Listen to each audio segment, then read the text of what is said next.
Hi, I'm John Serrier with the Syntex wing of the CAF here in our beautiful hangar here in San Marcos, Texas. Behind me is the P39 Airacobra. Not very many of them today are still in existence. As a matter of fact, today I believe this is only one of three flying in the world. So a very rare fighter from World War II. The Airacobra was originally designed basically around the cannon. It had a 37 millimeter cannon in the nose of it. So one of the unique parts of the designs of the Airacobra was the engine, the Allison engine, was behind the pilot. And so it had a drive shaft that went underneath the pilot's legs and went up to a gearbox to the prop. That allowed the 37 millimeter cannon to fire directly through the nose of the airplane. When it was produced, it was for low-level altitude fighting. The Americans and the British didn't really care for it because they were wanting to go for high altitudes and it didn't have the performance. But on the Lend-Lease program to the Russians, it's been said that the P39 has the best individual records, kill records, of any other Allied aircraft in World War II.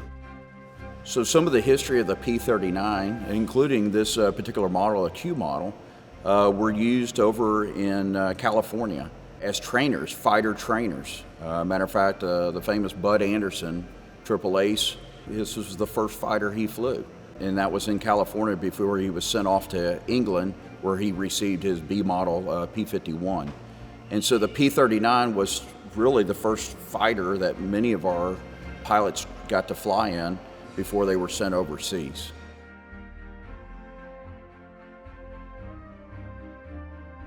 This one was originally built in 1943 in Buffalo, New York at the Bell Aircraft Plant. And then it made its way to a couple different places in the Army Air Force. It ended up actually down in Harlingen, was one of its last stops, roughly in 1944. And it was used for gunnery school down in South Texas.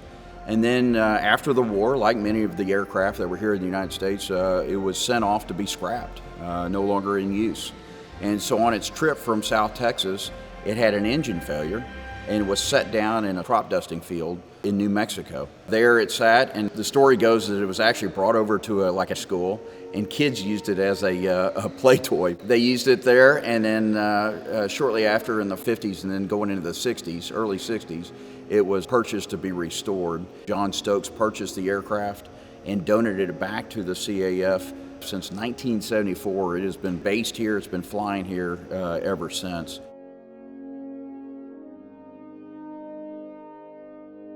So the P39 was really revolutionary in many regards, especially if you think about late 1930s airplane technology.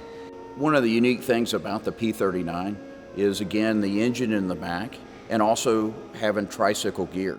Planes of that era, of course, were tailwheel or tail draggers, but this was a unique design by having the nose wheel. It's a free castering nose wheel, and so the nose wheel is actually steered on the ground by its brakes.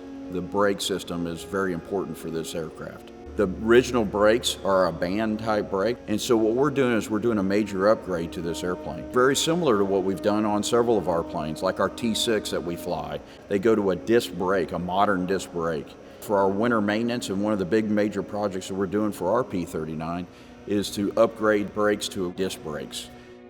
These are custom-made brakes that we're having put on this aircraft. They were originally restored and put on another P39, one of the three that's flying, got these disc brakes, so we are making a copy of those brakes, but it requires us to actually have all new hubs.